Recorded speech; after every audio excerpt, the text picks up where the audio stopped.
श्री स्वामी विवेकानंद शिक्षण संस्था कोल्हापूर संचलित स्वामी रामानंद भारती ज्युनियर कॉलेज तासगाव। मी प्राध्यापक सुनील लाड। आज आपण इयत्ता 11वीच्या इतिहास विषयामधील 6वे प्रकरण भारतातील दुसरे नागरीकरण या प्रकरणाचा 4था भाग आपण अभ्यासणार आहोत। ज्या आजच्या भागामध्ये आपण महाजनपदांमधील राज्यव्यवस्था आणि महाजनपदांमधील श्रेणी व्यवस्था हे उपघटक आपण अभ्यासत आहोत। सर्वप्रथम आपण महाजनपदांमधील राज्यव्यवस्था समजून घेऊया। हे आज जे आपण उपघटक अभ्यासणार आहोत हे तुम्हाला दीर्घोत्तरी प्रश्नांच्या दृष्टीने महत्त्वाचे उपघटक आहेत, कारण या घटकांसंदर्भात तुम्हाला 3 ते 5 मार्कांपर्यंतचा दीर्घोत्तरी प्रश्न विचारला जाऊ शकतो। त्यामुळे या प्रश्नांची तुम्ही चांगली तयारी करायची आहे। वस्तुनिष्ठ प्रश्नांमध्ये सुद्धा यावर प्रश्न विचारला जाऊ शकेलच, परंतु लघुत्तर आणि दीर्घोत्तर प्रश्नांमध्ये सुद्धा या घटकाला महत्त्वाचं स्थान मिळणार आहे। त्यामुळे काळजीपूर्वक या घटकाचा तुम्ही अभ्यास करायचा आहे। महाजनपदांमधील राज्यव्यवस्था असा प्रश्न तुम्हाला टिपाल्यामध्ये सुद्धा विचारला जाऊ शकतो, किंवा महाजनपदांमधील राज्यव्यवस्था स्पष्ट करा, महाजनपदांमधील श्रेणी व्यवस्था स्पष्ट करा, असेही प्रश्न तुम्हाला विचारले जाऊ शकतील। पहा, आता राज्यव्यवस्था हा मुद्दा पाहताना आपण वेगवेगळ्या उपमुद्द्यांच्या आधारे हा राज्यव्यवस्था हा मुद्दा आपण स्पष्ट करून पाहूया। सर्वप्रथम पहिला यामध्ये मुद्दा आपण लिहिता येईल आपल्याला की राज्यांचे प्रकार। तुम्ही मागच्या प्रकरणामध्ये सुद्धा राज्यांचे विविध प्रकार अभ्यासलेले होते, तर या प्रकरणामध्ये सुद्धा आपण याची ओळख करून घेतोय।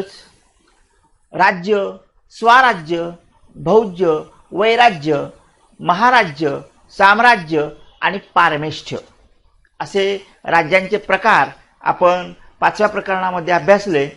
तर हे प्रकार सुद्धा तुम्ही सर्वांनी लक्षात ठेवा। आता महाजनपदांमधील राज्यव्यवस्था स्पष्ट करताना राजाची निवड कशी केली जात होती हा मुद्दा सुद्धा आपल्याला त्यामध्ये अधोरेखित करणं गरजेचं आहे। त्याचे काही उपमुद्दे पहा। राजसूय करणारा राज्याचा अधिपती याला राजा असं म्हटलं जात होतं, आणि या राजाच्या अधिपत्याखाली काही प्रदेश असायचा, त्या प्रदेशाला राज्य म्हटलं जात होतं। बघा, महाजनपदांमधील राज्यव्यवस्था जी आहे ती राज्यव्यवस्था कशी होती त्याचे टप्प्यानुसार आपण मुद्दे स्पष्ट करत चाललोय। तर लक्षात घ्या, आपण पहिल्या मुद्द्यामध्ये राज्यांचे प्रकार पाहिले, आता आपण राज्याची निवड कशी केली जात होती ते पाहतोय। तर राजसूय करणारा जो राज्याचा अधिपती होता त्याला राजा म्हणायचं, आणि त्या राजाच्या अधिपत्याखालील जो प्रदेश होता त्याला राज्य असं म्हटलं जात होतं। हे राजे वाजपेय यज्ञ करत होते। राजानं जर वाजपेय यज्ञ केला तर त्याला साम्राज या पदाची प्राप्ती होत होती। बघा, साम्राजपद आणि त्याच्या अधिपत्याखालील जे राज्य होतं म्हणजे साम्राज्याच्या अधिपत्याखालील राज्य याला साम्राज्य असं म्हटलं जात होतं। नक्कीच राजापेक्षा साम्राज हे पद मोठं होतं हे आपल्या लक्षात येईल, कारण राजानं वाजपेय यज्ञ केला की त्याला साम्राज्य असं म्हटलं जात होतं। राजापेक्षा साम्राज्य हे मोठं पद होतं। राज्यापेक्षा साम्राज्य हे सुद्धा मोठं मानलं जात होतं। राजा हा नेहमीच साम्राज्य या श्रेष्ठ पदाचा अभिलाषी होता। अभिलाषी म्हणजे त्याला मोह होता, आपण राजाचं साम्राज्य व्हावं, आपल्या राज्याचं साम्राज्य व्हावं असं प्रत्येक राजाला वाटत होतं।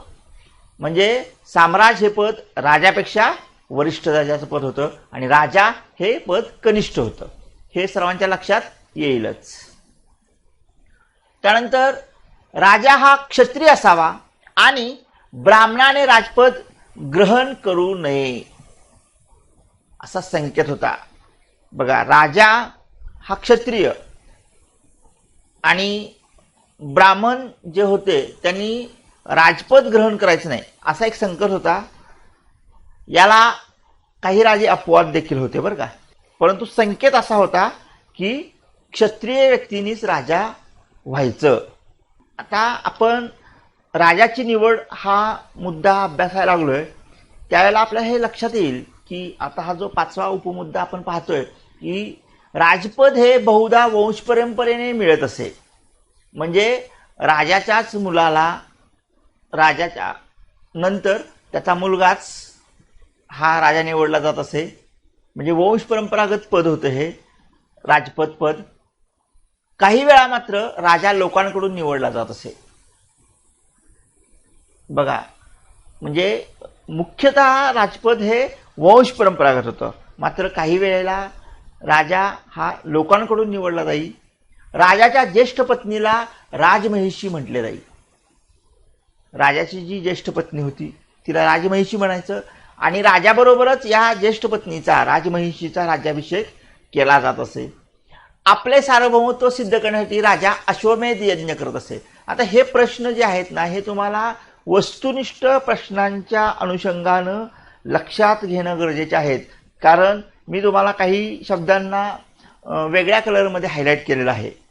कारण हे जे हायलाईट केलेले शब्द आहेत ना, यावर तुम्हाला वस्तुनिष्ठ प्रश्नांच्या अनुषंगानं एखादा 1 मार्कासाठी प्रश्न विचारला जाईल. जसं की राजाच्या ज्येष्ठ पत्नीला टिंबटिंब म्हटले जाई, त्याला राजमहिषी उत्तर तुम्हाला माहीत असणं गरजेचं आहे. किंवा आपले सार्वभौमत्व सिद्ध करण्यासाठी राजा टिंबटिंब यज्ञ करत असे, त्यावेळेला अश्वमेध यज्ञ हे उत्तर तुम्हाला सांगता येणं गरजेचं आहे. पाठीमागं सुद्धा जर तुम्ही पाहिलं की यावर सुद्धा आपल्याला बरेचसे वस्तुनिष्ठ प्रश्न तयार करता येतील.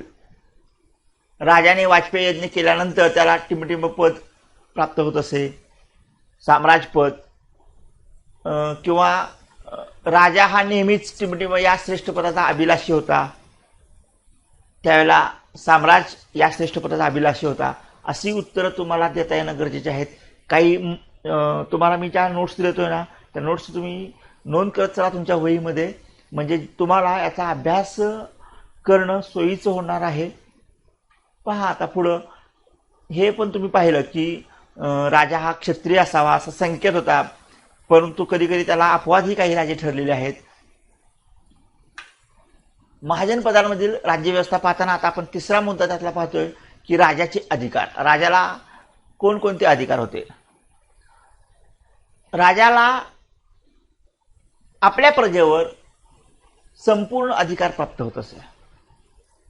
राजाचा आपल्या प्रजेवर संपूर्ण अधिकार होता.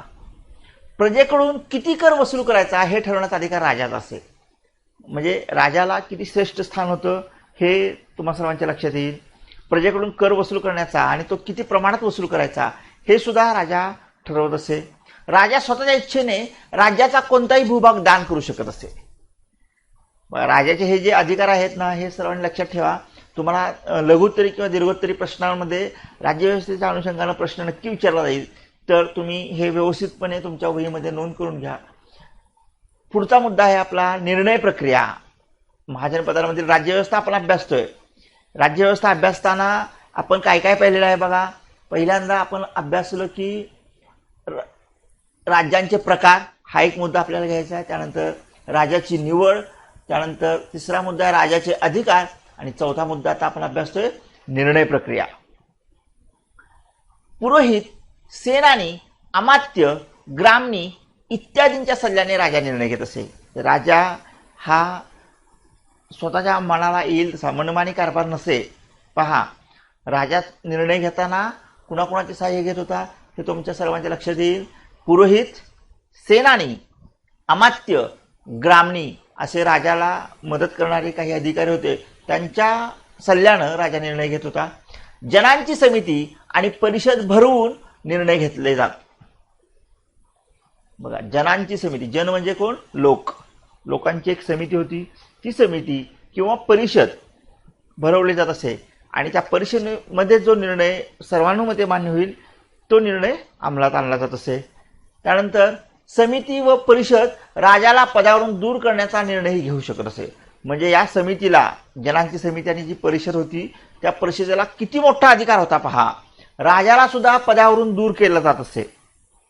राजानं जर त्याच्या राज्यकारभारामध्ये चुकीचे निर्णय घेतले, मनमानी कारभार केला, प्रजेच्या हिताचा विचार न करता प्रजेवर अन्याय, जुलूम, जबरदस्ती होऊ लागली, तर मात्र ही समिती आणि परिषद जी होती हे राजाला पदावरून दूर करण्याचा सुद्धा निर्णय घेऊ शकत होते. अशा पद्धतीनं आपण महाजन पदांमधील राज्यव्यवस्था अभ्यासलेली आहे. ज्यावेळेला दीर्घोत्तरी प्रश्न तुम्हाला विचारला जाईल या महाजन पदांमधील राज्यव्यवस्थेच्या अनुषंगानं, त्यावेळेला तुम्हाला 4 मुद्द्यांच्या अनुषंगानं हे उत्तर लिहायचं आहे. मी पुन्हा एकदा तुम्हाला हे 4 मुद्दे फक्त रिपीट करतोय. पहिला मुद्दा आहे राज्यांचे प्रकार, दुसरा मुद्दा आहे राजाची निवड, तिसरा मुद्दा आहे राजाचे अधिकार आणि चौथा मुद्दा आहे निर्णय प्रक्रिया. या 4 मुद्द्यांच्या अनुषंगानं तुम्हाला हे उत्तर लिहायचं आहे. आता इथं तुम्हाला एक तारतम्य बाळगायचं आहे की आपल्या परीक्षेमध्ये विचारला जाणारा प्रश्न हा किती मार्काला विचारला जातोय. 3 मार्काला आहे का 5 मार्काला आहे, का प्रश्नांमध्ये काही उपप्रश्न घालून त्यांनी यातला पर्टिक्युलर एखादाच प्रश्न विचारलेला आहे. जसं की महाजन पदामधील राज्यव्यवस्थेतील निर्णय प्रक्रिया स्पष्ट करा किंवा राजाचे अधिकार सांगा, असा जर प्रश्न तुम्हाला ह्याचे भाग पाडून विचारला गेला तर मात्र तेवढाच प्रश्न तुम्हाला लिहिता येणं गरजेचं आहे. तर प्रश्न किती मार्काला विचारला जातोय याचा विचार करून तुमचं उत्तर येणं अपेक्षित आहे. पुढचा मुद्दा आपण पाहतोय महाजन पदांमधील श्रेणी व्यवस्था. महाजन पदांमधील राज्यव्यवस्था हा जसा महत्त्वाचा मुद्दा आहे तसा श्रेणी व्यवस्था हा सुद्धा तितकाच महत्त्वाचा मुद्दा आहे. यावर सुद्धा तुम्हाला लघुत्तरी किंवा दीर्घोत्तरी प्रश्न विचारला जाऊ शकतो. याचं उत्तरही आपण काही मुद्द्यांच्या अनुषंगानं अभ्यासूया. त्यातील पहिला मुद्दा आहे आपला श्रेणी. श्रेणीचे काही प्रकार इथे दिलेले आहेत पहा, ते प्रकार तुम्ही नोंद करून घेऊ शकता. शेती करणारे, पशुपालन करणारे, व्यापारी आणि कारागीर अशा श्रेणी महाजन पदांमध्ये तयार झालेल्या होत्या. त्यानंतर या श्रेणीमधील पुढचे मुद्दे पहा. वेतनावर काम करणारे बाहेरील कामगार यांना कर्मकार असं म्हटलं जात होतं. या देखील महाजन पदांमधील श्रेणी आहेत. विनावेतन काम करणाऱ्यांना दास म्हटलं जात असे. कारागिरांचा जो श्रेणी प्रमुख होता त्याला ज्येष्ठक म्हटलं जात असे आणि व्यापाऱ्यांचा श्रेणी प्रमुख होता त्याला श्रेष्ठी म्हटले जात असे. पहा, हे सर्व मुद्दे लक्षात घ्या सर्वांनी. पुन्हा एकदा पहा श्रेणी कोणकोणत्या होत्या महाजन पदांमधील श्रेणी. तर शेती करणारे, पशुपालन करणारे, व्यापारी, कारागीर अशा श्रेणी होत्या. त्याचबरोबर आता तुम्हाला स्क्रीनवर ज्या श्रेणी दिसत आहेत त्यांचं तुम्हाला वस्तुनिष्ठ प्रश्नांसाठी तयारी करणं गरजेची आहे. वेतनावर काम करणारे बाहेरील कामगार त्यांना काय म्हटलं जात असे तर कर्मकार. तुम्हाला नाव लिहा किंवा रिकाम्या जागा भरा, जोड्या लावा, अशा ठिकाणी यावर आधारित प्रश्न विचारला जाऊ शकेल. विनावेतन काम करणारे यांना दास म्हटलं जाईल. कारागिरांचा जो श्रेणी प्रमुख होता त्याला ज्येष्ठक म्हटलं जाईल आणि व्यापाऱ्यांचा श्रेणी प्रमुख त्याला श्रेष्ठी म्हटलं जाईल. यातील दुसरा मुद्दा आहे श्रेणींची वैशिष्ट्ये. या महाजन पदामध्ये ज्या श्रेणी होत्या ना त्यातील श्रेणींची वैशिष्ट्ये कोणती असा सुद्धा स्वतंत्र प्रश्न विचारला जाईल. त्यावेळेला फक्त वैशिष्ट्ये तुम्ही लिहायचे. त्यावेळेला श्रेणींचे प्रकार कोणकोणत्या श्रेणी होत्या लिहिण्याची आवश्यकता नाही. श्रेणींची वैशिष्ट्ये पहा, हा सुद्धा तुम्हाला लघुत्तरी प्रश्नासाठी स्वतंत्र प्रश्न विचारला जाऊ शकतो. विविध व्यवसायांचे स्थान विशिष्ट संघटन असे. त्यानंतर व्यावसायिक कौशल्यांचे वंश परंपरेने हस्तांतरण होत असे. बघा, व्यावसायिक कौशल्यांचं वंश परंपरेनं हस्तांतरण हा मुद्दा तुमच्या लक्षात येईल. जी व्यावसायिक कौशल्य होती म्हणजे वडिलांनंतर त्याचा मुलगा ते कौशल्य आत्मसात करत असे आणि तो व्यवसाय पुढे चालवत असे. व्यवसायाचे नेतृत्व अनुभवी ज्येष्ठांकडे होते व ते नेतृत्व इतर स्वीकारत असत. ज्येष्ठ व्यक्तींना महत्व होतं, अनुभवी व्यक्तींना महत्व होतं. हे अनुभवी ज्येष्ठ व्यक्ती नेतृत्व करायचे आणि त्यांचं नेतृत्व इतर जे लोक होती ते स्वीकारत होते. श्रेणींचे स्वतःचे नियम असून त्यांची रचना बंदिस्त स्वरूपाची असते.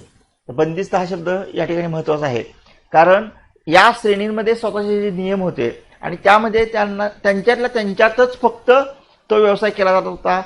इतरांना त्या व्यवसायामध्ये शिरकाव करता येत नव्हता. म्हणजे बंदिस्त स्वरूपाची होती ही श्रेणी व्यवस्था. पुढचा मुद्दा आहे श्रेणींच्या कार्यपद्धतीवर राजसत्तेचे नियंत्रण असे. बघा, महत्वाचं आहे राजसत्ता सुद्धा या श्रेणींच्या कार्यपद्धतीवर नियंत्रण ठेवून होती. श्रेणींमार्फत केले जाणारे उत्पादन, आर्थिक व्यवहार यांचे तपशीलवार नोंदी केल्या जात होत्या. तपशीलवार नोंद होती, म्हणजे उत्पादन, आर्थिक व्यवहार यांची तपशीलवार नोंद होती. श्रेणीतील सदस्य व कर्मकार यातील परस्पर संबंध, उत्पादित मालाची किंमत ठरवणे या गोष्टींसाठी प्रत्येक श्रेणीच्या स्वतंत्र परंपरा व त्यावर आधारित नियम असत. प्रश्न थोडासा, या प्रश्नाचं उत्तर थोडंसं मोठं होत आहे, परंतु तुम्हाला जर मार्क्स पैकीच्या पैकी मिळवायचे असतील तर अशा पद्धतीचं उत्तर तुम्हाला लिहिणं गरजेचं आहे. नेक्स्ट, श्रेणींच्या संदर्भात एखादा निर्णय घेताना राजा श्रेणींच्या प्रतिनिधींचा सल्ला घेत असे. श्रेणींचे जे प्रतिनिधी होते त्यांचा सल्ला राजा घेत होता. या श्रेणीच्या संदर्भात कुठला जर निर्णय घ्यायचा असेल तर त्यातला 9वा मुद्दा आहे आपला, श्रेणी त्यांच्या निधीतून गरजूंना दानधर्म करत तसेच माफक दराने कर्जेही देत असत. या श्रेणी दानधर्म करायच्या शिवाय अगदी योग्य दरात कर्जे सुद्धा उपलब्ध करून देत होत्या. पुन्हा एकदा या श्रेणीची वैशिष्ट्ये मी रिपीट करणार नाही, फक्त समजून घ्या की आपल्याला किती वैशिष्ट्ये लिहायची आहेत. एकूण 9 वैशिष्ट्ये या श्रेणींची आहेत. ही सर्व वैशिष्ट्ये, त्यातलं समजा एखाद दुसरं वैशिष्ट्य तुम्हाला नाही लिहिता आलं तरी हरकत नाही. प्रश्न किती मार्काला विचारला जातोय त्या अनुषंगाने तुम्ही उत्तर मात्र चांगलं लिहिण्याचा प्रयत्न करा. आणि तुम्ही जितकं जास्तीत जास्त योग्य समर्पक उत्तर लिहाल तितके तुम्हाला चांगले मार्क्स मिळतील. आणि याची सर्वांनी सुरुवातीपासूनच काळजी घ्यायची आहे. अभ्यास करताना तुम्ही आपल्याला किती मार्क्स मिळवायचे आहेत याचं एक टार्गेट ठरवून त्या अनुषंगाने जर तुम्ही अभ्यास सुरू ठेवला तर तुम्हाला नक्कीच चांगलं यश मिळू शकेल. बघा, आपण श्रेणी व्यवस्था स्पष्ट करताना यामध्ये काय काय स्पष्ट केलेलं आहे. महाजन पदांमधील श्रेणी व्यवस्था, यामध्ये आपण श्रेणी हा एक मुद्दा पाहिला आणि दुसरा मुद्दा पाहिलेला आहे श्रेणीची वैशिष्ट्ये. एवढं उत्तर तुम्हाला आपल्या या श्रेणी व्यवस्था या प्रश्नाच्या अनुषंगाने लिहिणं गरजेचं आहे. विद्यार्थी मित्रांनो, आज आपण जे भारतातील दुसरे नागरीकरण या प्रकरणातील महाजन पदांमधील राज्यव्यवस्था आणि श्रेणी व्यवस्था हे 2 उपघटक अभ्यासले, हे तुम्हाला चांगले समजले असतील अशी आशा करतो. धन्यवाद.